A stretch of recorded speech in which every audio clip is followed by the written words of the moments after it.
Welcome to this very special edition of the KJ Masterclass Live, the show which ensures that you profit from your time spent here with experts, either through their industry insights, information, or simply learning from them.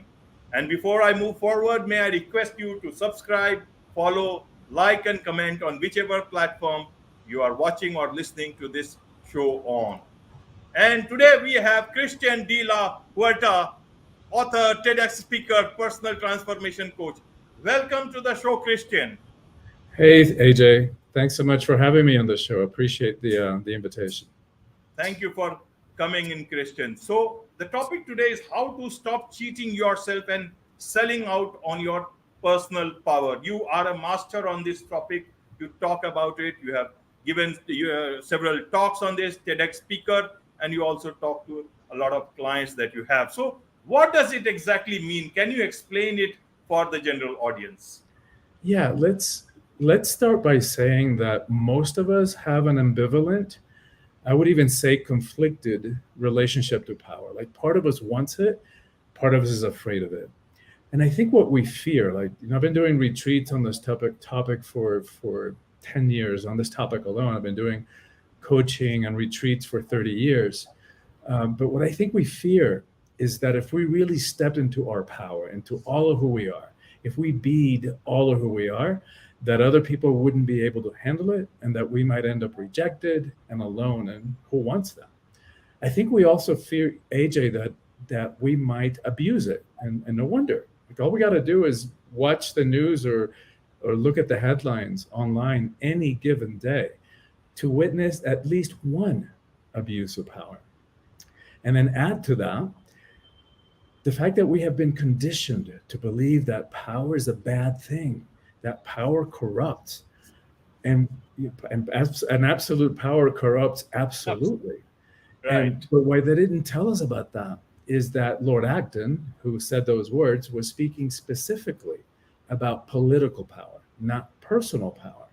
So when you add to the mix too that we've been conditioned to believe that the emotions are weakness, that we hate confrontation, we avoid conflict. What happens is that we give away our power, our innate, inherent power that nobody can give to us, nobody can take away. We are the only ones who give it away. And the sad part is that we give it away for sad reasons, for lame reasons. We say yes when inside we feel no, for an illusion of security, for a false sense of acceptance.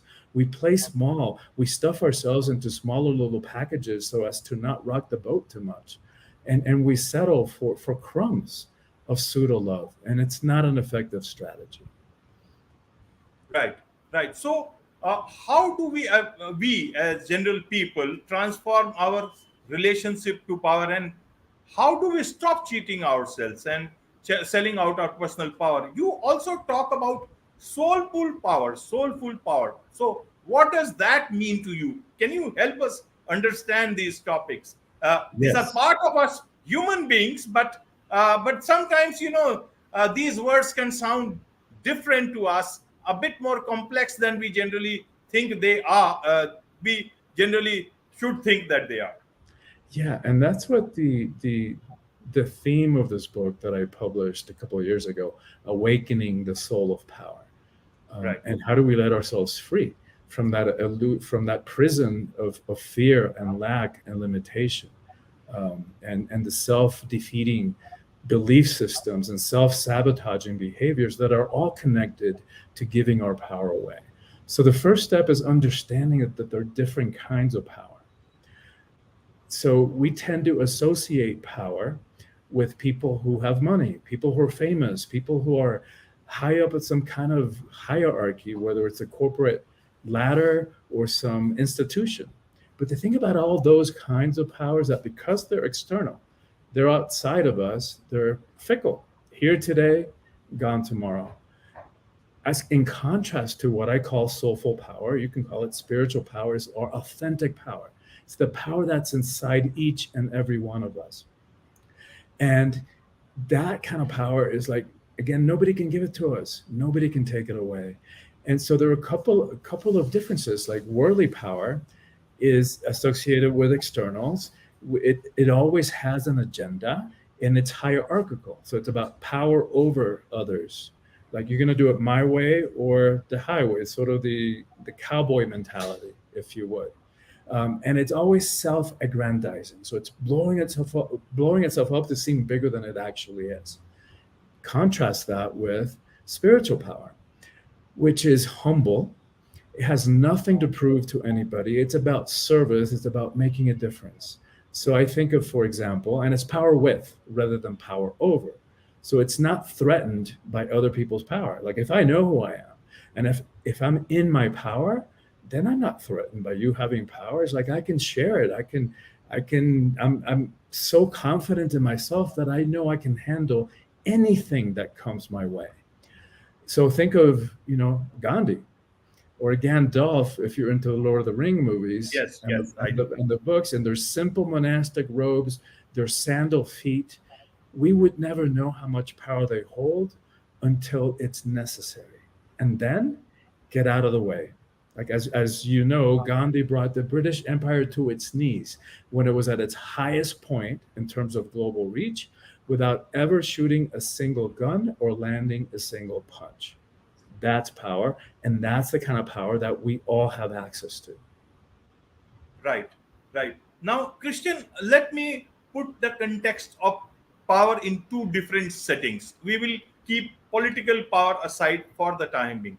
Uh, so, uh, use of power or understanding of power in two settings. One is the personal relationship setting, home settings, and another is the work setting.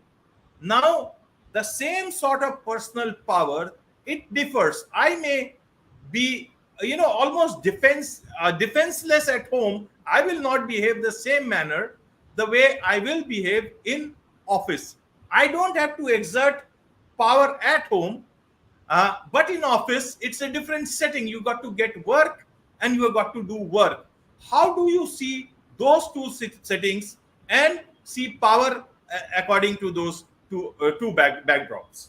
That is such a good question, AJ, and it's very insightful, because that's one of the first questions. Like, that's the second step, actually. First step is understanding that there are different kinds of power. The second step in reclaiming our own power and transforming our relationship to power is understanding, becoming aware of what are our own patterns. Because, like you're pointing to, for some of us, we give our power away in romantic, intimate relationships, or maybe it's family relationship with our spouses. For others of us, is more related to authority figures.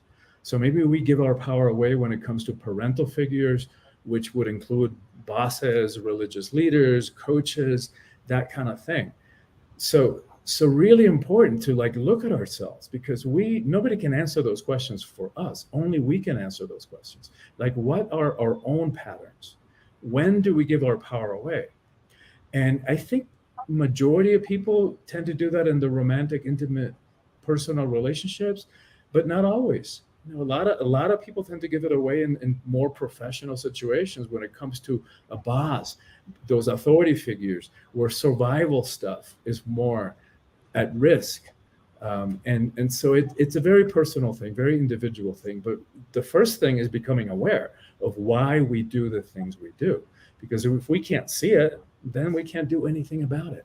So if that's like a great practice for your audience, to begin to look at themselves and to look at their lives and to begin to observe the patterns. Like, when do I say yes? Because out of fear, right? Okay. When do I do stuff because I'm seeking approval or seeking validation? And so that's one of the first steps, to begin to see the patterns. Okay. So this is the practice part will come. So in the workplace setting, how does even if you want to say no, but you still have to say yes, and especially in an economic situation like this, you will be suddenly out of job. How do you balance the power structure there? How do you be yourself and just get along to be yourself, where you are not cheating yourself and selling out on your personal power? How does one that? Yeah. Some Yeah. tips there will help. Yeah, and that's a great question too, because there are real life examples, and I can. Just a couple of weeks ago, I heard from a woman who was in a very similar situation to the one you're describing. She'd been working for this company for, I think, about 10 years. They got a new boss who was, there was a transitional time where the boss was trying to prove herself and trying to like take charge of the team, and most of the leadership team had quit because they didn't like this person's style, which was very much this kind of power over. You're going to do it my way, and that's it. No discussion. So my friend, my client, who had been doing this year-long coaching program with me, she was probably 3/4 of the way through it. She figured out a way. She was already interviewing. She'd had about 10 interviews. She was going to leave too, until she figured out, what, if I'm going to leave, I might as well, like, how do I change? How do I transmute my relationship with this woman, with this boss? And so she figured out a way, like, how to speak her piece and how to say what she thought, in a graceful way, and not like, bucking systems and trying to challenge her, but figured out a way that she could be helpful, that she could be supportive, and have very clear boundaries about what worked for her and what didn't work for her. And so she learned how to communicate this way. Long story short, the woman started to really value her honesty, and the fact that she wasn't sugarcoating answers and like really speaking her piece respectfully, and that she showed up as a leader. To make the long story short, she just got a huge promotion. I got a redefinition of her job description, which is now much more in line with what she really likes to do. So what happens when we reclaim our power, and it's a way to do it that's not, like the worldly power, the ego power would have been to lock horns and to take everything personally and to challenge her, or to do things behind her back, right? To undermine her power by gossiping or by triaging with other employees to disempower the new boss. But she figured out a way to do it directly, compassionately, courageously, because yes, it takes courage. The new boss could have said, well, you're out of here. But what happened was that she figured out a way to do this gracefully, in a way that the woman could see her value and could respect the fact that she was speaking the truth and saying what she spoke, what she believed in, speaking her piece. And so that's why she got a huge promotion. Okay, Christian. So your book, Awakening the Soul of Power. Now, here when we generally talk of power, we generally think of men, but your book seems to focus more on, has a particular message for more of women empowerment, and you have one chapter about men. So what do you want to say through that? Can you help us understand this particular aspect of your book?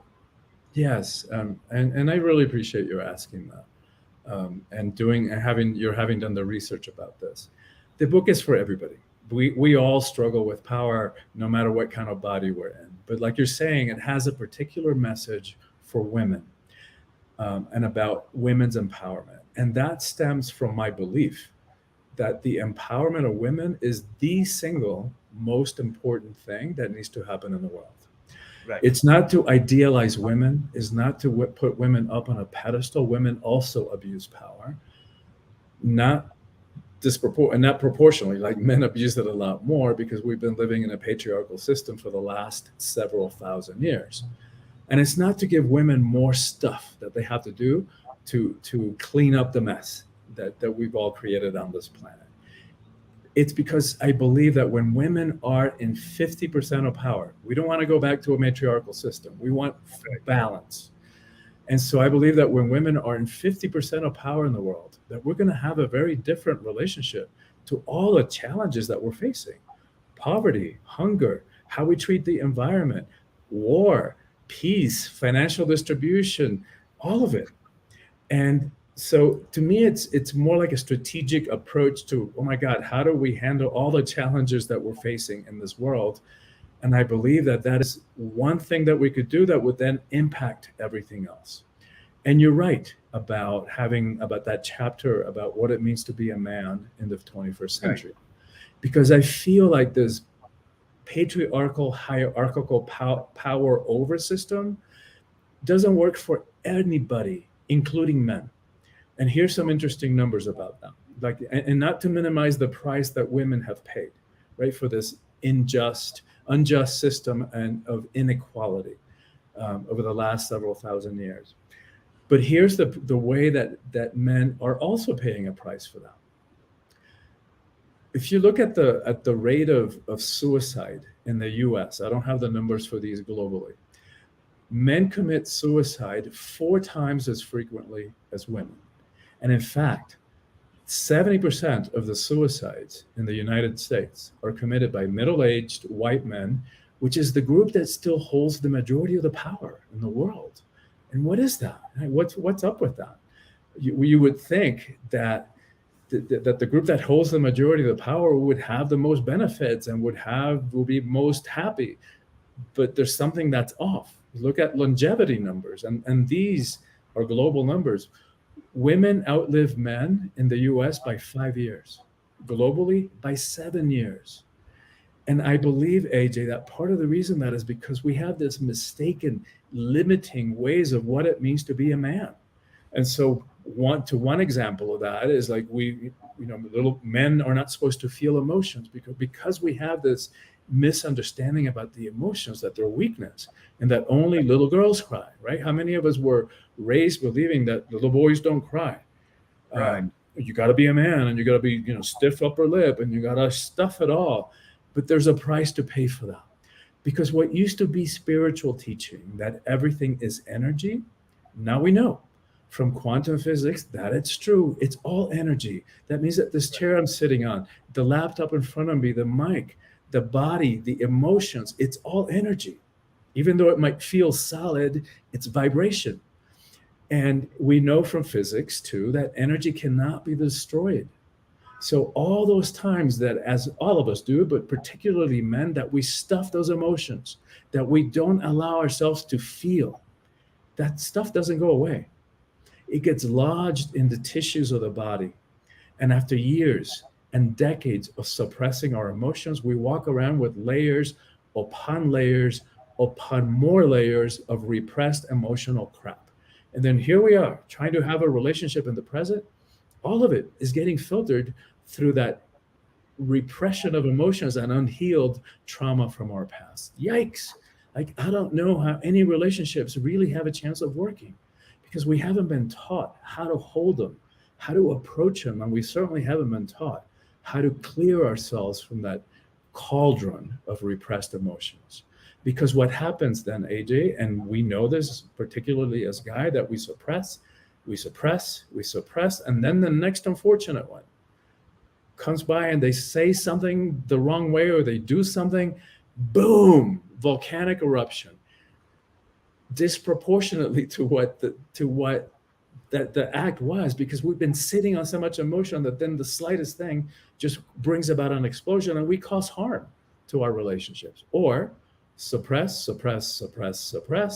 Those energies have to come out one way or the other. And what happens is they start seeping out and showing up as physical symptoms, as bodily symptoms, heart attacks, cancer, ulcers. And I think that's the part that's connected to the longevity factor. The reason Okay. that men die sooner, because we walk around with like these uncaring, unfeeling robots, and it's not an effective strategy. There's a price to pay for that. So who has made men like that? The suicide rates or the death rate among men is high. So what are we trying to change? Suppose you change the so-called power equation. I don't call it in our culture. I don't call it a power equation. A relationship is a relationship, and that's a very great sort of a feeling to have that pure relationship. So what are we trying to change in a relationship? Suppose if we give so-called power, I don't see it in that sense, but suppose we give more power to women in the family equation, what does that change? Does that reduce the pressure on men? Will the death rate fall? Do you think that is what we are trying to do? Or what Yeah. we are trying to do is to empower women more? But a lot of cases I have seen, I have understood, and maybe some figures, that women are all in India. I am telling about that in several cases, women are the one within the household who don't get along a lot many times, and that leads to a lot of discord and towards suicide and other things. And in India earlier on, we had a dowry system and all that. It's very less nowadays, but in any global context, if we see what are we trying to change in the when we are talking about power equation in relationships or within the household. No, it's a great question because and it's very complex, because what happens is, because the system is unequal, right? Because women don't have the same rights, the same benefits that men do in most cultures around the world. Yeah. Like even in the U.S., where according to legal rights, women should have 50%, but in reality they don't. They still don't. Right. So what happens is, when that power gets suppressed in women, it turns into frustration. It turns into anger, understandably. And so those power differentials, those power dynamics, then show up in the household, right? So it's sort of like the cake the dog syndrome, right? If we have a boss, whether it's a man or a woman, and they're being unjust, they're being unfair, and taking advantage of us, and then we don't say anything, right? So we're saying yes ma'am, or yes sir, yes sir. Inside we're seething, we're angry with that situation, but we don't say anything about that. Energy has to come out. So then we go home and we take it out on the dog, or we take it out on the wife, or the husband, or we take it out on the kids. That energy is going to come out one way or another, and it comes out in unhealthy ways. So part of what I mean by women's empowering is beginning to balance things out, right? So that it's 50%. We don't want to go back to a system in which the women have all the power either, because then the men become resentful. And so that's one step, is balancing things out. And that's one of the reasons why we get stuck in power struggles, because one partner, or maybe both partners, feel like there's a power imbalance. So then they have to overcompensate and begin to try to balance those powers with unhealthy ways, like passive aggressiveness, like passive aggressiveness is a great example of that. Okay. It's like, maybe the partners like tell me, hey honey, can you come help me out in the kitchen, and I'm watching TV. He's like, yeah, I'll be there in 10 minutes. Then 10 minutes later, hey, can you help me in the kitchen? And I'm like, yeah, I'll be right over in 10 minutes. What am I saying, right? I'm saying, yeah, I'll be over in 10 minutes. But what I'm really saying is like, screw you, right? I'll be there when I'm good and ready. And that's passive aggressiveness. Or, oh, not tonight, honey, I have a headache. And legitimately, maybe you do have a headache, but if it starts happening more frequently, it's a power struggle. Right? It's like, I might be saying, not tonight, honey, I don't feel like it. I don't feel well. Inside, I'm really saying, screw you. Hell is going to freeze over before you get any to me. And those are unhealthy ways to try to balance out the power dynamics and work out the power struggles. Right. So part of what needs to happen socially, like culturally, is we need to also redefine what it means to be a man. Right? Because we've got these limiting and limited definitions of what it means to be a man. So, for example, many men have identity, right? Their identity is connected to being the provider, to bringing in the money, whereas maybe the female, and this is changing rapidly, but maybe the female is still identified with being the caretaker at home.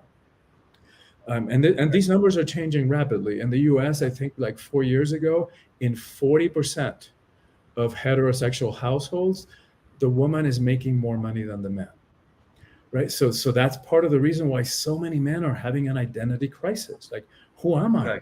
if I'm not the breadwinner? And so, but Yes. what a limited way of looking at the role of what it means to be a man. Right? It's like, are you really going to tell me that you're defining your manhood by the size of your paycheck? It's like, please, like we are so much more than that. So part of what I do in that chapter that you were referencing is let's expand the definitions of what it means to be a man. So I looked at some of the traditional roles, like the provider. Let's look at that one. It's like there are so many other things that we can provide that are so much more important than a paycheck. So what if you were providing, for example, a safe space in the household, in your family, for people to feel like taken care of, like people you become the rock in the household that gives everybody else permission to explore who they are, to begin to explore different ways of being, to grow, to expand. Like that is infinitely so much more important than the size of the paycheck that you bring in. And so I Right. do that with several of the other archetypal roles or stereotypical roles that men have fulfilled throughout history. Okay. Okay, Christian. So, in the changed circumstances, who changes the light bulb? Anybody, Okay. like whoever is like, it doesn't take much to change a light bulb, right? Okay. And there are women who are really, there are women. I have so many women friends who are so much better than I am at technical stuff, at financial stuff. Like they're much better managers than I am. Of course, Um, of course. My wife is so much good at this technical stuff. I don't know anything. She tries to put everything in order. Otherwise, I would not be doing this podcast in any manner. Not at all possible. So she is that's what very I good on mean. this technical part of it. Uh, That's great. That's yeah. what I mean. And it doesn't make me any less. I'm really good at some other stuff. Yes. So what if we approach our relationships, our partnerships that way? It's like, wow, here's what I'm really good at. Let's see what Okay. you're really good at, and then let's find a balance. How do we how do we explore like the best way? How do we maximize this relationship Right. so that we are both successful, so that we both, like your wife supporting you with the technology stuff, that's great. Yes, not only the podcast, means almost all things technology. I do. I come in into help when there is a lizard or any mosquito or cockroach, and maybe that is because they look a bit different. Not that she's afraid, but they look much more slimy or something. So that's where I come in. So coming to the uh, different part of this man-woman relationship. One is that what it is like going to be like a man and women in coming times, maybe 10 years from now or in the 21st century. And one more question is that when these roles are changing, the power shifts, it becomes much more equitable. I would not say rebalancing or something, but equitable, where people can make choices. Financial freedom makes you take better choices, and that also brings you equitable distribution of power within any setting. So what will be when somebody says be a man, or be somebody, everybody wants some masculine guy to be around you. What does a healthy masculine power look like then? What a beautiful question. And what that is all for all of us to explore. Like, what does it mean to be a man? Like, I know what it means to me. And but here's what I can say is that our sense of self, our sense of confidence is so strong. It is so established that it doesn't matter what we do, that it doesn't matter, that we are so confident in our own power that, like I was saying before, you were not threatened by other people having power. Like, I really respect the fact that you're not threatened by your wife being better at technology. Like, that's great. That says a lot about who you are and your sense of yourself as a person and as a man, that you're not threatened by that. Like, you No, know who I, you I, are. I must tell you, Christian, I've been journalist all my life. I know content about content like at the back of my hand. But even podcast did not come to my mind until unless he told me that you can use your content, knowledge, understanding from out of journalism, and use this in doing podcast and doing more of creativity in content and all. And today I find this is like I found something which I have been looking for. So people in healthy relationships can, they not only they compliment you in such manners that Yes. you find yourself fulfilled. This is what relationships are all about, where there is no less or more. It is about making yourself, together you put a structure together. There is no part which is less or more. That's what I understand. That's what that's the thinking I believe in. And that's what I believe in, right? Like, what if we could imagine a world in which we all get to discover what our gifts are, what are we passionate about, what do we want to do with this short life that we have, how do we want to maximize and make the most of that amazing opportunity to be alive? And what if we could be the most that we can be, regardless of gender, regardless of skin pigmentation, how much melanin we have in our skin, regardless of what we believe, how we worship? Like, ultimately, none of that matters. Like, that is so inconsequential, and we put so much emphasis on superficial differences that mean nothing. Like, we talk about different races, for example. It's like, you and I share 99.999% of our DNA is identical. So there are not enough differences for us to be considered a different race. We're like one human race, one human family. And when we expand that thinking, we share our DNA. 98.6 of our DNA, or 98.4, is identical to chimpanzees. 50% of our DNA is identical to bananas. So if we can start like focusing on on the commonalities, on the fact that we're sharing not only humans, but that we're sharing so much with other species on this tiny, tiny, tiny pebble that is hurtling through this vast, unimaginably large space at thousands of miles per hour. And what if we start focusing on supporting all of us to be the most that we can be? And how we can start working together and making a difference on this planet, because we haven't been paying attention. And it relates to power again, to bring it back, because we've had this power over relationship with the earth, this one bam, thank you ma'am relationship to Mother Earth. Like, we're gonna rape and pillage and extract all the resources without even having regard to our own survival on the planet. So that's part of what needs to change. We need to change the way that we see ourselves. And that's what I mean by this transformation of consciousness that we're living through, that is going to shift the way that we think about ourselves, the way that we think about each other, and the way that we think about the relationship to the planet. And it goes back to power. Right, Christian. So, in a nutshell, if you can recommend, steps people can take on their journey of empowerment, so that it's a better and happy planet for all of us.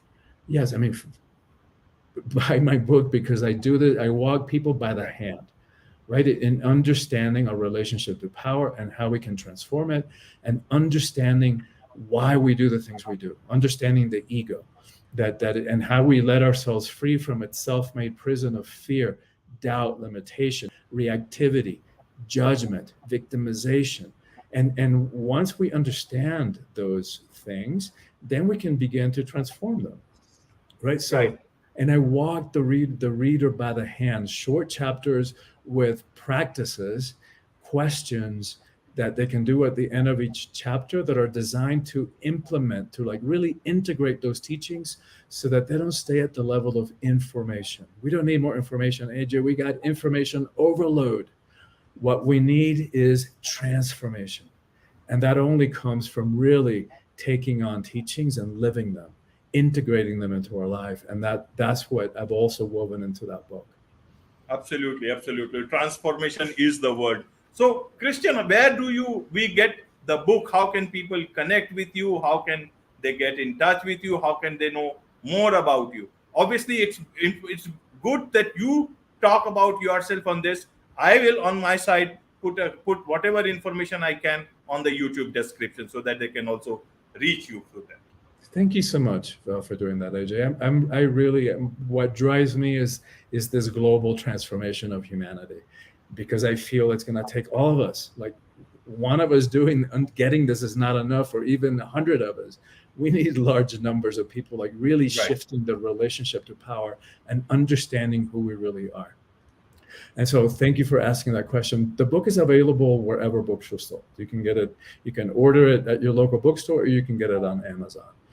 In terms of reaching me, probably my website is the best way to do that. And it's soulfulpower.com, SOULFULPOWER.com. From there, they can access my social media. And for anyone in your audience who goes to soulfulpower.com and gets on my email list, we'll send them a sample chapter of the book, some of these power practices that we were just talking about, and a guided meditation about personal empowerment and how we move into trust in these times of fear and chaos and uncertainty and global pandemics and war and all this stuff. How do we find trust in the face of all that? Right. How do we find trust in the face of all that we are experiencing? That we will certainly keep talking about a lot of stuff, including the political power part that we'll certainly take up in a future episode for sure. With this, and thank you so much for joining in and sharing your tips, your understanding of different aspects of power, and how people can use this information for making their lives better and lives around them better. With this, Thank you. it's a wrap on this edition of the KJ Masterclass Live. Thank you so much indeed. Thank you.